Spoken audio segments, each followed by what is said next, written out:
तो आपने इस चैप्टर से रिलेटेड सारी वीडियोस देख ली हैं और मोस्ट प्रोबेबली आपकी लास्ट वीडियो है इस चैप्टर की। तो आप सारी वीडियोस को अच्छे से देख लीजिएगा, क्योंकि जो भी आपके टेस्ट होंगे वो इन्हीं वीडियो से रिलेटेड होंगे और उसमें ऑप्शनल क्वेश्चन भी होंगे और डिस्क्रिप्टिव भी होंगे। क्लियर है ये सबको? मीन्स मल्टीपल चॉइस क्वेश्चन भी होंगे और कुछ क्वेश्चन जो होंगे वो डिस्क्रिप्टिव टाइप भी होंगे। मीन्स प्रैक्टिकल क्वेश्चन होंगे इस चैप्टर से, क्योंकि ये एक इम्पॉर्टेंट चैप्टर है। तो ये ज़रूरी है कि जो भी प्रैक्टिकल मैं आपको बता रहा हूँ उसको अच्छे से आप समझिए। ठीक है, तो इस चैप्टर की लास्ट वीडियो में हम स्टार्ट करेंगे प्रेफरेंशियल अलॉटमेंट क्या होता है। ठीक है, तो बेसिकली अब थ्योरी पार्ट बचा है थोड़ा सा। आपका मोस्ट प्रोबेबली जितना भी आपका प्रैक्टिकल पार्ट था वो सब मैंने आपको जो इसके पहले की वीडियोज़ हैं उनमें पढ़ा दिया है। तो अब केवल थोड़ा सा थ्योरी पार्ट बचा हुआ है, तो इसको भी आज कंप्लीट करते हैं और मंडे ऑनवर्ड आपका न्यू चैप्टर स्टार्ट होगा। क्लियर है ये? चलिए हम लोग देखते हैं कि आज हम लोग क्या पढ़ने वाले हैं। तो सबसे पहले हम लोग पढ़ने वाले हैं प्रेफरेंशियल अलॉटमेंट। प्रेफरेंशियल अलॉटमेंट क्या होता है? यहाँ आपको एक वर्ड सुनाई दे रहा है, प्रेफरेंस। प्रेफरेंस क्या होता है? मतलब दूसरों को देने से पहले अपने आदमी को महत्व देना। ठीक है, इसको बोलते हैं हम लोग preference allotment. Preferential allotment means allotment of shares at a predetermined price to the pre-identified people who are interested in taking a strategic stake in the company, such as promoters, venture capitalists, financial institutions, buyers of companies' products, or its suppliers. तो कभी भी कोई company होती है वो क्या करती है, मार्केट में अपने शेयर्स को इश्यू करने से पहले, ठीक, वो क्या करती हैं, अपने जो कुछ खास लोग होते हैं जिनमें कंपनी के प्रमोटर भी होते हैं, ठीक, फाइनेंशियल इंस्टीट्यूशंस भी होते हैं, बायर्स ऑफ कंपनीज प्रोडक्ट, जो ऐसे बायर्स जो कंपनी के प्रोडक्ट यूज़ कर रहे होते हैं वो होते हैं, या जो उसके सप्लायर होते हैं वो होते हैं। इनको क्या करते हैं, प्रेफरेंस देते हैं कि जब भी मार्केट में शेयर इशू कर रहे होते हैं तो पहले इन लोगों से बात कर ली जाती है कि आप लेने के इच्छा रखते हैं या नहीं है, आप लेने के लिए इंटरेस्टेड हैं या नहीं है। ठीक, इसी को बोलते हैं हम लोग प्रेफरेंशियल अलॉटमेंट। ठीक, इसमें क्या होता है, पहले से ही प्राइस डिसाइड रहता है कि हाँ इसी प्राइस पे इन लोगों को जो शेयर्स हैं वो प्रोवाइड कराएंगे, और किन को प्रोवाइड कराएंगे ये भी डिसाइड रहता है पहले से। प्राइस और जो पर्सन होते हैं वो डिसाइड रहते हैं कि इस प्राइस पे इन पर्सनस को ही शेयर प्रोवाइड किए जाएंगे। ठीक है, the company is required to pass special resolution in the meeting of share holders before proceeding with preferential allotment.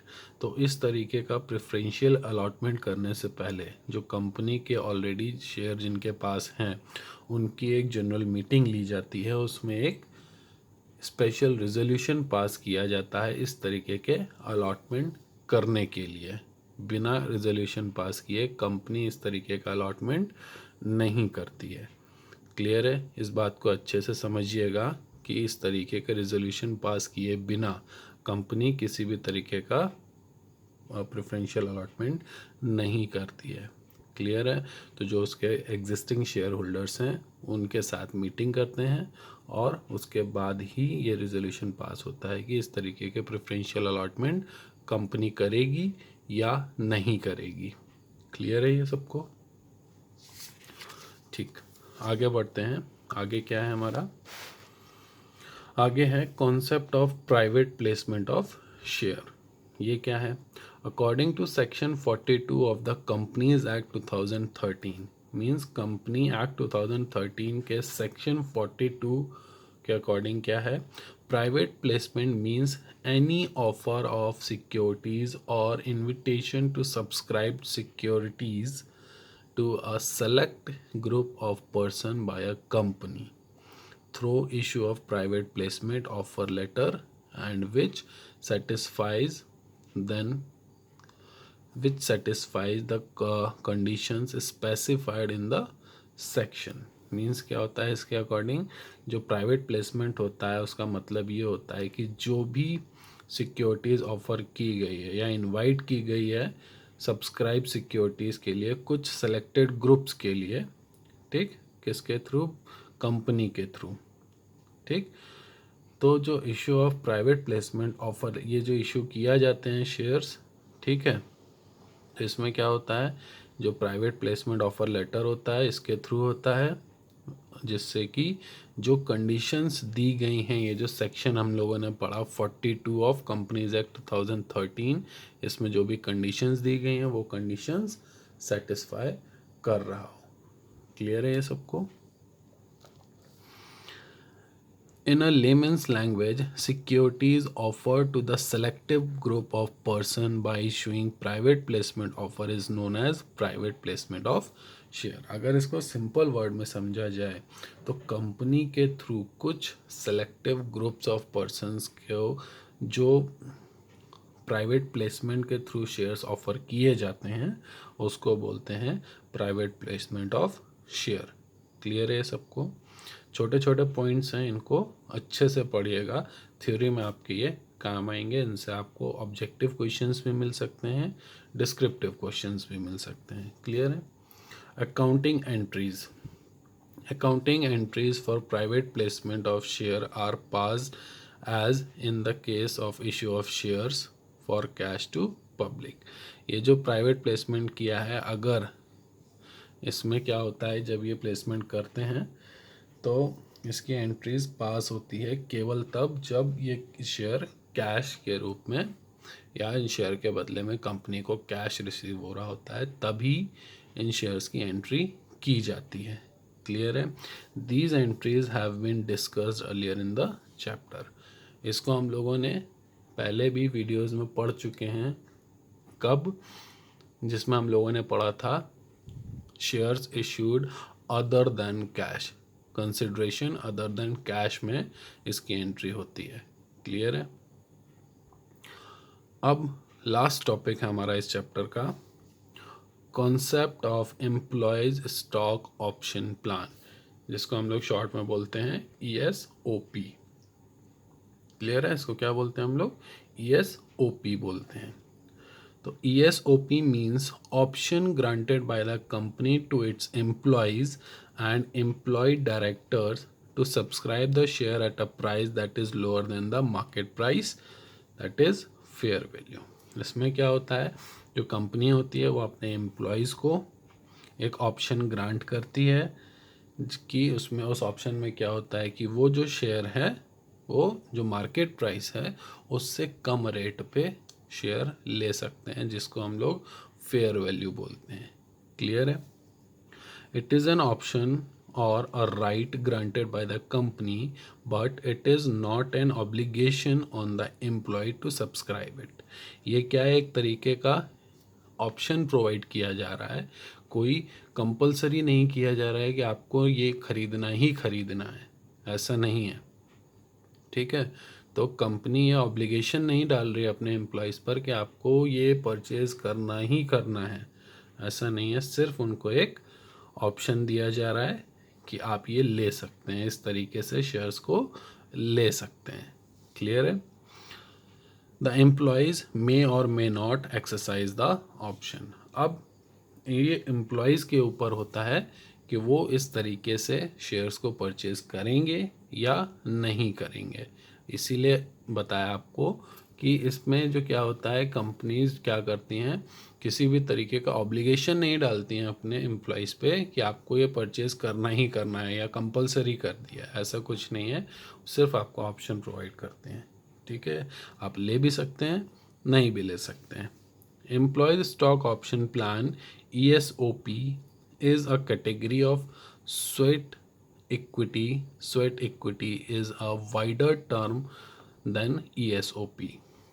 तो ये क्या होती है, एक तरीके की स्वेट इक्विटी होती है, और स्वेट इक्विटी क्या होता है, ESOP का ही एक बड़ा टर्म होता है। ठीक है? ESOP क्या है, एक छोटी कैटेगरी के लिए होता है, और स्वेट इक्विटी क्या होता है, बड़े कैटेगरी के लिए होता है, ठीक। And includes issue of shares to promoters as remuneration for incorporating the company और फॉर देयर अदर सर्विसेज। इसमें क्या होता है, स्वेट इक्विटी में जो प्रमोटर्स होते हैं, कंपनी के कुछ प्रमोटर्स होते हैं, उनको as a remuneration share provide किया जाता है। मींस उन्होंने जो सर्विसेज कंपनी को प्रोवाइड करी हैं उसके बदले में सैलरी की जगह उनको इस तरीके से रिम्यूनरेट किया जाता है। क्लियर है। अ कंपनी में issue stock option fulfilling the following condition. जो कंपनी क्या करती है, जो फॉलोइंग कंडीशन है हमारी यहाँ पे, वो जब फुलफिल होती हैं तो वो अपने स्टॉक इशू करती हैं। जैसे नंबर 1 है, the shares are of the same class of share already issued. मतलब ऐसे शेयर सेम क्लास के होंगे जो कि पहले इशू किए जा चुके हैं। अब मान लीजिए शेयर 2-3 टाइप के, 4 टाइप के, 5 टाइप के आपको मैंने बताए हैं, ठीक। उसमें मोस्ट इम्पॉर्टेंट कौन से होते हैं, प्रेफरेंस शेयर और इक्विटी शेयर। अगर इक्विटी शेयर पहले इशू किए जा चुके हैं तो इस कंडीशन में क्या होगा, इक्विटी शेयर्स ही इशू किए जाएंगे, ना कि प्रेफरेंस शेयर, ठीक है। बी पॉइंट है हमारा, it is authorise by a special resolution passed by the company. इसको अथॉरिटी कब मिलती है, जब कंपनी अपनी जनरल मीटिंग में क्या करे, एक स्पेशल रेजोल्यूशन पास करेगा, तभी इसको अथॉरिटी मिलती है। सी पॉइंट क्या है, the resolution specify the number of share, the current market price, consideration if any, and the class or classes of directors or employees to whom such equity shares are to be issued। जो meeting होती है उसमें क्या resolution pass होता है, उस resolution में ये होता है कि कितने शेयर्स कंपनी इशू कर रही है, किस प्राइस पे इशू कर रही है, उसका मार्केट प्राइस क्या है, ठीक है, किनको इशू कर रही है, कौन से एम्प्लॉई हैं या डायरेक्टर हैं जिनको ये इक्विटी शेयर इशू किए जा रहे हैं, किस कैटेगरी क्या है वो, ठीक। तो ये सब कुछ उस रेजोल्यूशन में इन्वॉल्व रहता है, ठीक। डी पॉइंट क्या है, not less than 1 year has at the end date of issue elapsed since the date on which the company has commenced business। ठीक, जब कंपनी ने बिजनेस स्टार्ट किया अपना, तो ऐसे शेयर कम से कम 1 साल पुराने होने चाहिए, 1 साल से कम पुराने नहीं चलते हैं, ठीक है। तो 1 साल पुराने शेयर्स को ही इस तरीके से कंपनी इशू कर सकती है। ई पॉइंट क्या है, the share are issued in accordance with SEBI regulations if the shares are listed. तो ऐसे शेयर्स किसके अकॉर्डिंग इशू होते हैं या रेगुलेशन में आते हैं, सेबी के अकॉर्डिंग। क्लियर है। और ऐसे शेयर लिस्टेड भी होते हैं, ठीक है। अब कुछ इम्पॉर्टेंट टर्म्स हैं हमारे ESOP के, उसको समझ लेते हैं। जैसे ग्रांट, ग्रांट क्या है, grant of the option means given an option to employees to subscribe to the share of the company. Grant क्या होता है, जो एम्प्लॉयज़ होते हैं उनको एक ऑप्शन प्रोवाइड करती है कंपनी कि वो कंपनी के शेयर्स को सब्सक्राइब करें। ग्रांट डेट क्या होती है, it is the date at which the enterprise and its employee agree to term of employees stock option plan. अब जिस डेट को ये ESOP जो होता है उस पर एम्प्लॉयज़ और कंपनी क्या होते हैं, एग्री हो जाते हैं उसके टर्म्स पे। क्लियर है ये।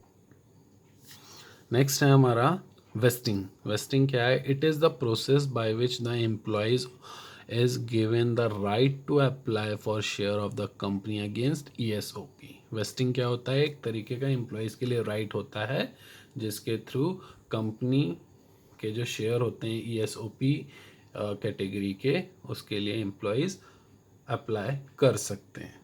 क्लियर है। वेस्टिंग डेट क्या होता है, it is the date when the employee satisfies all the specified vesting conditions and thus become entitled to receive the share। Means जिस डेट पर जो ESOP से रिलेटेड शेयर होते हैं, जिस डेट पर एम्प्लॉयज़ को इशू किए जाते हैं, वो डेट होती है वास्टिंग डेट। वास्टिंग पीरियड क्या होता है, it is the period between the grant date and the date on which all the specified vesting conditions of employee stock option plan are to be satisfied.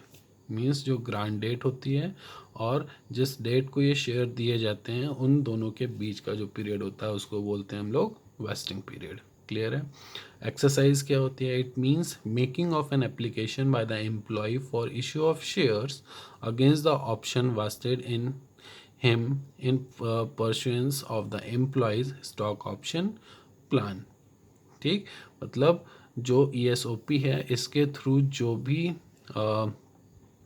Work किया जा रहा है share से related, जो भी सेटिस्फैक्शन प्रोवाइड किया जा रहा है कंपनी के एम्प्लॉयज़ को, उसको बोलते हैं एक्सरसाइज. एक्सरसाइज पीरियड क्या होता है? It is the period after wasting within which the employee should exercise the right to apply for share against the option vested in him in pursuance of employee stock option plan. ESOP के अंदर जब जो employees हैं वो जो भी उनको right दिए गए हैं शेयर्स के लिए अप्लाई करने के लिए, उसको बोलते हैं एक्सरसाइज पीरियड. मतलब जितने टाइम वो अपने राइट्स को कंप्लीट कर ले. ठीक. एक्सरसाइज प्राइस क्या है? It is the price payable by the employee for exercising the option granted in pursuance of the employees stock option plan. Value of option क्या है? It is the difference between the market price and the issue price of the security. Value of option क्या है? जो market price है और जिस rate पे securities issue की गई हैं उसको डिफरेंस को बोलते हैं वैल्यू ऑफ ऑप्शन. तो यहाँ पे हमारा चैप्टर ख़त्म होता है. ठीक. इससे रिलेटेड आपको जो भी वर्कशीट मिलेगी आप उस वर्कशीट को कंप्लीट करिएगा और आपके पास कल का संडे का टाइम है. ठीक. तो जितनी भी वीडियोस अकाउंट की हैं उन सबको देखिएगा. ठीक. उन्हीं से रिलेटेड आपसे जो एग्ज़ाम होगा आपका वो उन्हीं से रिलेटेड होगा. क्लियर है सबको? तो वीडियो अच्छे से देखिएगा. थ्योरी पॉइंट है, इसको समझिएगा, रटने की कोशिश ना करिएगा. ठीक है.